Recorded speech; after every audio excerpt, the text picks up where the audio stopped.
Welcome to my honest opinion. Roast. You can fuck the rest because I ain't got time for it. Welcome to another episode of my honest opinion.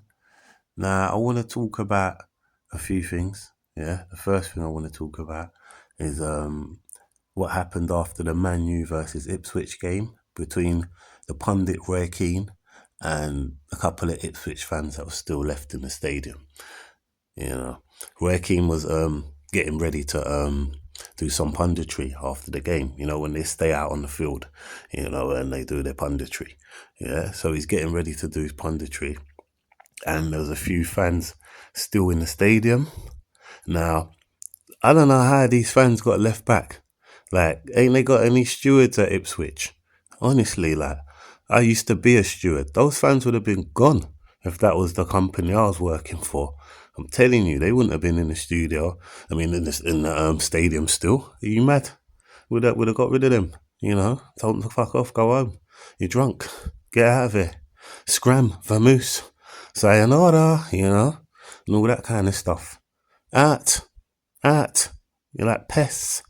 Like, I want to know what the fans said to the steward when they approached them to ask them to leave. What did the fans say? Just give me 1 minute. I just want to say fuck you to Ray Keane. Give me 1 minute. I just want to say fuck you to Ray Keane and then I'm gone. All right, no problem. So anyway, this fan decides to stick his finger up at Ray Keane and he's like saying fuck you. Do you know what I mean? To Ray Keane. And I think it's because the politics behind it must have been because Ray Keane was Ipswich manager, I think in 2009, you know, and he went down with them, innit? So obviously there's still a few fans that are carrying feelings, you know what I mean? I'm a carry belly for the pot, you know? So he decided to say fuck you to Ray Keane. So what's Ray Keane done? Put his mic down on the table. He's only gone over to where the fans are and he's gone to the fan. What did you say? Meet me in the car park. Meet me in the car park. Come on, meet me in the car park and we'll finish it off there. I'm like, huh? The fan was like, I ain't meeting you in shit. Yeah?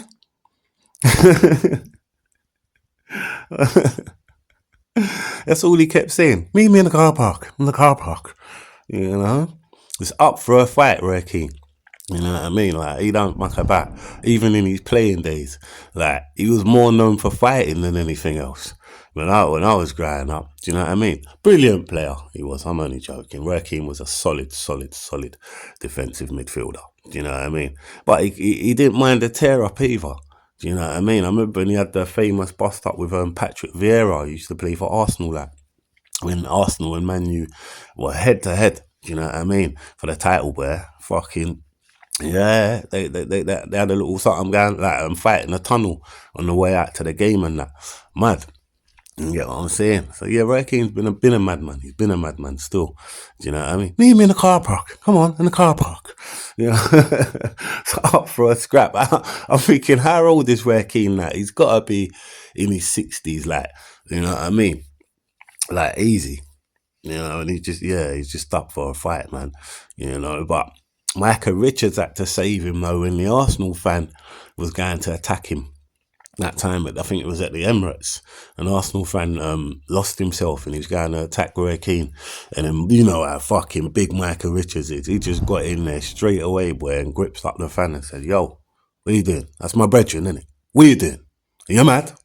You sick? I sick, you're sick. Serious, like, he was Micah Richards wasn't playing. 1 minute the fan saw Ray Keane, the next minute he must have thought Ray Keane into a muscly black man, boy.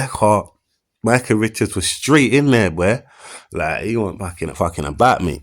So Ray Keane and him are close, innit? So obviously he's like, are you mad? Are you mad? That's my brethren, innit? I'll knock your shit off, like, out of your head, bruv. Like, don't get it twisted. You know, but yeah, I thought that was mad. Still, man, Ray Keane, man, he's still got that fiery way about him. Because a lot of people that left it, they'd have been, oh, whatever, fuck you, whatever, fuck you too, innit?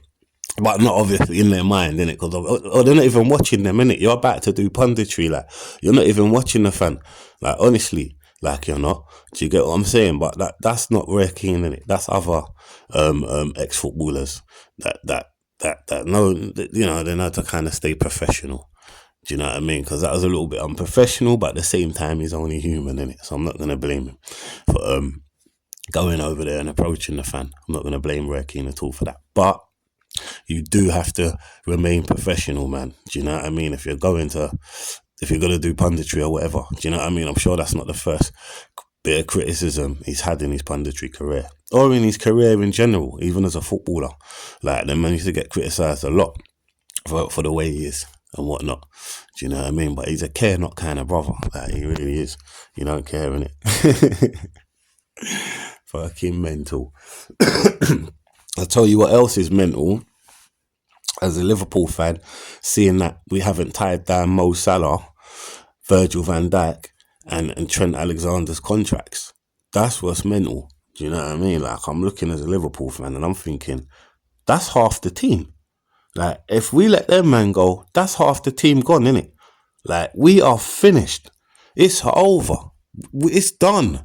We let them man go, it's over. That's our best players. You're telling me we're just going to let them walk out on a free? Huh? Into somewhat, because they'll get into majority of the top teams around the world. Fuck just the Premier, around the world. You see who wants Trent Alexander? Real Madrid, innit? So he walks straight into that team as a right back. You know, Virgil van Dijk walks into any team, top team around the world. He walks straight into that, yeah, as their centre back. And Mo Salah, he walks into any team around the world, top team around the world, as their right winger. Are we mad? Are we mad? Like, we've got fucking Marvel superheroes on our team, right? Yeah, and we're not tying them down to contracts. I don't know how we even let the contract situation get to this, to be honest. Like, I don't want no new player in January. Fuck that. All I want is them man's contracts to be tied down. You get what I'm saying? And, like, they want to stay in it. You heard Mo Salah the other day when the interviewer asked him what's going on with the contract. And he's like, I don't know, innit? You get what I'm saying? Like, the man them like at the top ain't spoke to me about nothing. I ain't spoke to them about nothing. So, you know, it's looking peak. And you get me? It's gone fucking, I'm more out than in right now, to cut a long story short. Because no one hasn't spoke to me about nothing. When I'm hearing him say this, and he loves it at Liverpool. He's like, I love the fans love me, but it's not up to me and it's not up to them. It's up to the owners to get my contract sorted. He was pissed. He was pissed, man. He was emotional.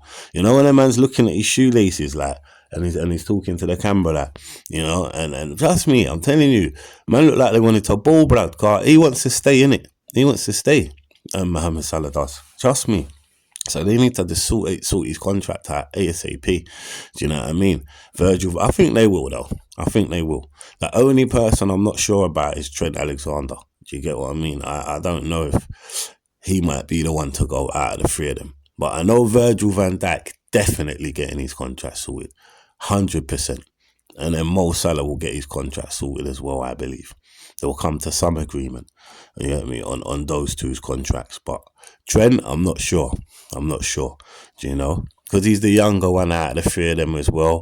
Do you know what I mean? Like, he might feel like I've got years to shine ahead of me on 1 and 2. And I don't believe that I'm going to do anything else here at Liverpool. Do you know what I mean? Like, even though we're going for the title and whatnot. Do you know what I mean? But, like, I don't know. He just looks like he might want a taste of something different. Do you know what I mean? So, fair play to him, man. Like, if Trent Alexander leaves, I'm not gonna be like, oh, traitor, this and that. Nah, I'm not. End of the day, do you in it? Do you get what I'm saying? Do you? Because you're not really, like, obviously his skill set and everything like that is irreplaceable, but a right back ain't irreplaceable, innit? It's not. You get what I'm saying? Like, especially the way Arne Slot likes the right backs to play, where they stay in their position and they defend. They're not really bombing forward and overlapping the wingers like that. He's not on all of that, innit? He wants man to hold their position and defend. You get what I'm saying? Before anything else. The basics. So obviously to get a right back to do the basics, that's not gonna be hard to find. But to get a right winger to do what Mo Salah does? Are you crazy? Are you crazy or something? See, you're not finding that. You're just not in it. Like, serious. Like, it ain't there, innit? Like, them man, they're irreplaceable. Even at 32, irreplaceable. There's no more, there's no other Mohamed Salah, innit? So go out there and try and find one. I'll wait. You know them way there. Like, you're not getting it. You're not getting it, innit? So they need to be tying that brother's contract down. Because right now, he's on fucking 10 assists and 10 goals or something, 11 goals. And like 10, that's crazy numbers, the man's on. Crazy numbers. If he carries on like this, it's Ballon d'Or numbers we're looking at here. Do you get what I'm saying? Like, they might not be able to deny him of a Ballon d'Or if we win the Premier League and say get the Champions League. Yeah, and he plays a major part in it. They ain't gonna be able to ignore him. You're mad? They're gonna have to give him a Ballon d'Or, man. Trust me, because I don't know, like, how he ain't really had one already. Do you know what I mean? But when you've got Messi and Ronaldo ahead of you, do you know what I mean? Nice Vinicius Junior and then, man, you get what I'm saying? Like Mbappe, fucking Haaland. Do you get me? They just gave it to Badman Rodrigo the other day. You know what I mean? You see how, and you see why he got it, because he's out of the Man City team now, and you see how they're suffering without him, innit? So obviously he is the shit, innit? So obviously he got that last time round. You get me? And we know why. Because when he ain't in the team, you see they're not even they fought without him. So obviously it's a mad thing, innit? It's a mad thing. But yeah, I want to see Mo get the Ballon d'Or in his football lifetime. He fucking deserves it, man. I don't care. Do you get what I'm saying? He's Liverpool's Messi. Do you get me? That's the truth. And like how Messi and them man ain't shocking. You have to look at man like Mo Salah now. You got to. You got to. If you're not looking at him, you're a hater.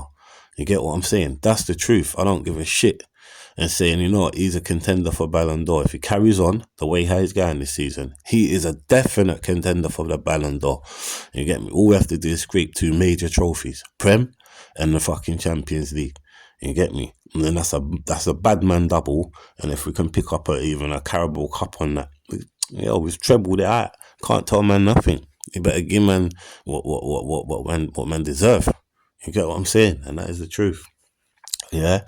But Virg, I know even Arnie Slot is out of the 3 of them, he's gonna say Virgil van Dijk can't go anywhere, innit? 100%. What is he, a mute? He ain't got a tongue? Of course he's gonna say Virgil van Dijk in their meetings or whatever. Arnie Slot's gonna be like, listen, I don't know what the situation is and but you see Virgil van Dijk, he can't go anywhere, innit? 100%. Like, and then we don't know about the rest of them, innit? You get me? Because he's a coach. He hasn't got big say in those kind of dealings. But I know for what he wants from his team, he's going to say, Virgil can't go anywhere. You get me? He's probably still the best centre back in the world. Yeah, he's got loads of experience. He's the captain. He can't go nowhere. Nowhere at all. You get what I'm saying? And then it would be nice if Mo Salah could stay as well. We could sort out something for Mo. And then Trent, like you see how he took Trent off and one. I don't believe that he would really care if, obviously he'd care if Trent went, but I think he would think, right, Trent can be replaced, especially the way I want my right back to play. You get me? Trent can be replaced, but the other 2 man, them Mo and Van Dijk, they can't be replaced at the minute. Do you know what I mean? Yeah, so Mazzolina, man, like, they need to sort these contracts out, man. Fuck buying any new player in January. Like, we don't care about new players. Just sort these man's contracts out that are here already. Just do that, innit? And get me? And then it's like we're getting new players. 100%. And we still got Chiesa. Do you know what I mean? And we got for 12 million. He was a top world-class player on his day. Do you know what I mean? It's just getting him to his day. Do you know? Because obviously he suffers from a lot of injuries, as we all know. Do you know what I mean? So yeah, I think Arnie Slot's just like preparing him behind the scenes and trying to build him up and make him strong behind the scenes. We might see him at the back end of the season. Do you get what I'm saying? Get 1 and 2 games in, and then fucking, from next season we start integrating him into the team because he's strong now. He's had a year out to build himself up and any broken bones or whatever to heal. Do you understand? And 1 and 2 and get stronger in it. And when you break your bone and it's healing, it gets stronger, it grows more, you know what I mean, thicker and 1 and 2. So he's getting that time out to do that. And to get used to his surroundings in 1 and 2, because players get homesick. They're coming all the way from Italy, 1 and 2, you know? So there's every chance that a man could say, you know, I'm not feeling it here, innit? I don't like it in Liverpool. I want to go back to Italy. Like, you know, so it's a lot of factors involved. You get what I'm saying? A lot of factors involved. Because we only see the footballers when they're playing in a match, you know? We don't really see them when they're not playing in the match and how they got to live together and everything like that. Do you know what I mean? We don't see that part. We don't know the arguments that go on behind closed doors between footballers. Who's talking to who ain't whose friend? We don't know, but that's going on because they're human, innit? Do you get what I'm saying? So there's a lot of factors at play that we don't get to see. We only see them on the football field. Do you get what I'm saying? So it's all those politics behind closed doors that they got to sort out as well. You know, so it's like, yeah. But hopefully, I just hope that they can sort these boys' contracts out, man. You know, I really do, because like we're nothing without them. To be honest with you, like without Virgil van Dijk and Mo, the team's nothing, bruv. You just see the other front three ain't really firing like that. Everyone's relying on Mo. You get what I'm saying? Like summertime, you get what I'm saying? If man don't get their numbers up, like I got mad love for Nunes and that, but if you don't get his numbers up, he's gonna have to go. Because we're gonna need a more direct forward who just knows where the goal is, and you know, yeah, he doesn't need his handheld to get to the goal. You get me? He can get there by himself. You know, he's not like a 5-year-old crossing the road with mum and dad. Like, get me? He can get there by himself, and we just need that kind of striker. He can do it on his own. Just give me the ball. I'll do the rest, innit? Just give me the ball, man. And yeah, I want to see that in the summer. To be honest, if Nunes don't get his numbers up, he's got time. You know what I mean? If he ends the season on 15, 20, like in all competitions, fuck it. Like, that's cool. That's cool numbers for my striker.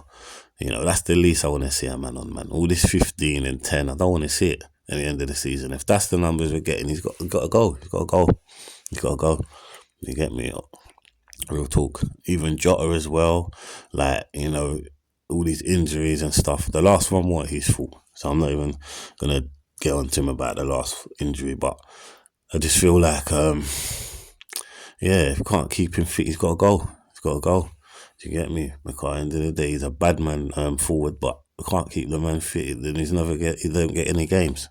So it's like missing out large chunks of the season. He's got to go, man. Do you know what I mean? So that'll be at least 1 or 2 strikers off the book, where we can bring in a bad man striker and all say, yeah, you know what I mean? Like, fucking, he can do this thing, innit? You know? Yeah, for real, man. But, yeah, that's my take on it all anyway. You know, a little bit of football drama for you. But, yeah, it's my honest opinion. It's the comedian Cedar. I'm out. God bless.